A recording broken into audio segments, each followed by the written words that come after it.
આપ સર્વોને હેતપૂર્વક જય શ્રી સ્વામિનારાયણ। આજની સત્સંગ કથા વાર્તા નિજ મંદિર સાવરકુંડલા। જય શ્રી સ્વામિનારાયણ। આજે આપણે જેઠવદ યોગીની એકાદશીના વ્રત વિધિ અને કથા મહાત્મ્યની વાર્તા સાંભળશું। એક વખત યુધિષ્ઠિરે પૂછ્યું, હે વાસુદેવ, જેઠ માસના કૃષ્ણ પક્ષમાં જે એકાદશી આવે છે એનું નામ શું છે? એનું વર્ણન કરો। શ્રી કૃષ્ણ બોલ્યા, હે નૃપશ્રેષ્ઠ, જેઠ માસના કૃષ્ણ પક્ષની એકાદશીનું નામ યોગીની છે। હવે એની કથા તમને સંભળાવું છું, તે ધ્યાનથી શ્રદ્ધાપૂર્વક સાંભળો। અલકાપુરીના રાજાધિરાજ કુબેર સદાય શિવની ભક્તિમાં તત્પર રહેનારા છે। એમનો હેમમાલી નામનો એક યક્ષ સેવક હતો, જે પૂજા માટે ફૂલ લાવતો હતો। હેમમાલીની પત્નીનું વિશાલાક્ષી હતું। એ યક્ષ કામપાશમાં બંધાઈને સદાય પોતાની પત્નીમાં આસક્ત રહેતો હતો। એક દિવસ હેમમાલી માન સરોવરથી ફૂલ લાવીને પોતાના ઘરમાં રોકાઈ ગયો અને પત્નીના પ્રેમપાશમાં ખોવાયેલ રહી જવાથી કુબેરના ભવનમાં ન જઈ શક્યો। અહીં કુબેર મંદિરમાં બેસીને શિવનું પૂજન કરી રહ્યા હતા। એમણે બપોર સુધી ફૂલ આવવાની રાહ જોઈ। જ્યારે પૂજાનો સમય વ્યતીત થઈ ગયો તો યક્ષરાજે કુપિત થઈને સેવકોને કહ્યું, યક્ષો, દુરાત્મા હેમમાલી કેમ આવ્યો નથી?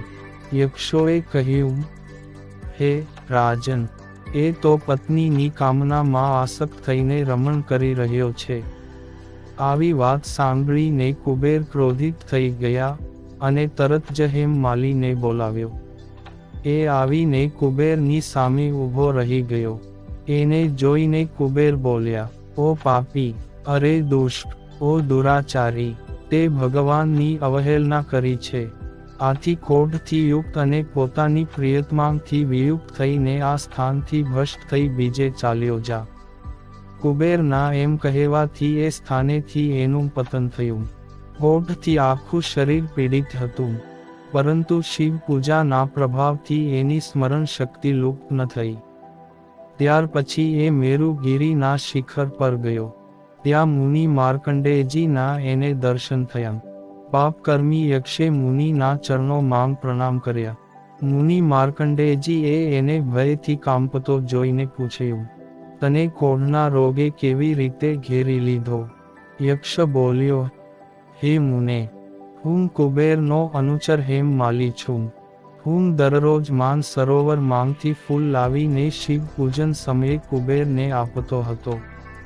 એક દિવસ પત્ની સહવાસના સુખમાં ફસાઈ જવાના કારણે મને સમયનું ભાન જ રહ્યું નહીં। આથી રાજા કુબેરે કુપિત થઈને મને શ્રાપ આપી દીધો। આથી હું ક્રોધના રોગમાં આક્રાંત થઈને મારી પત્નીથી વિખૂટો પડી ગયો। હે મુનિવર, સંતોનું ચિત્ત સ્વભાવતઃ પરોપકારમાં લાગેલું રહે છે। એ જાણીને મુજ અપરાધીને કર્તવ્યનો ઉપદેશ આપો। માર્કંડેયજીએ કહ્યું, તે સાચી વાત કહી છે। આથી હું તને કલ્યાણપ્રદ વ્રતનો ઉપદેશ આપું છું। તું જેઠ માસની કૃષ્ણ પક્ષની યોગીની એકાદશીનું વ્રત કર। આ વ્રતના પુણ્યથી તારો ક્રોધ દૂર થઈ જશે। ભગવાન શ્રી કૃષ્ણ કહે છે, હે રાજન, માર્કંડેયજીના ઉપદેશથી એણે યોગીની એકાદશીનું વ્રત કર્યું। એનાથી એના શરીરનો ક્રોધ દૂર થઈ ગયો અને આ વ્રતનું અનુષ્ઠાન કરવાથી એ પૂર્ણ સુખી થઈ ગયો।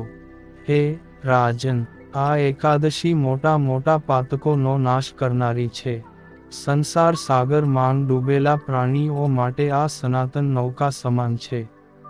આ વ્રત એટલું શ્રેષ્ઠ છે કે 88,000 બ્રાહ્મણોને ભોજન કરવાથી જે ફળ મળે છે, એના સમાન ફળ યોગીની એકાદશીનું વ્રત કરનાર મનુષ્યને મળે છે। આ મહાત્મ્યને વાંચવાથી અને સાંભળવાથી મનુષ્ય બધાય પાપોમાંથી મુક્ત થઈ જાય છે। તો આ પવિત્ર એકાદશીનું વ્રત દરેક મુમુક્ષુ જીવાત્મા એ સંપૂર્ણ શ્રદ્ધા અને ભક્તિભાવ સાથે અવશ્ય કરવું જોઈએ। જય શ્રી સ્વામિનારાયણ.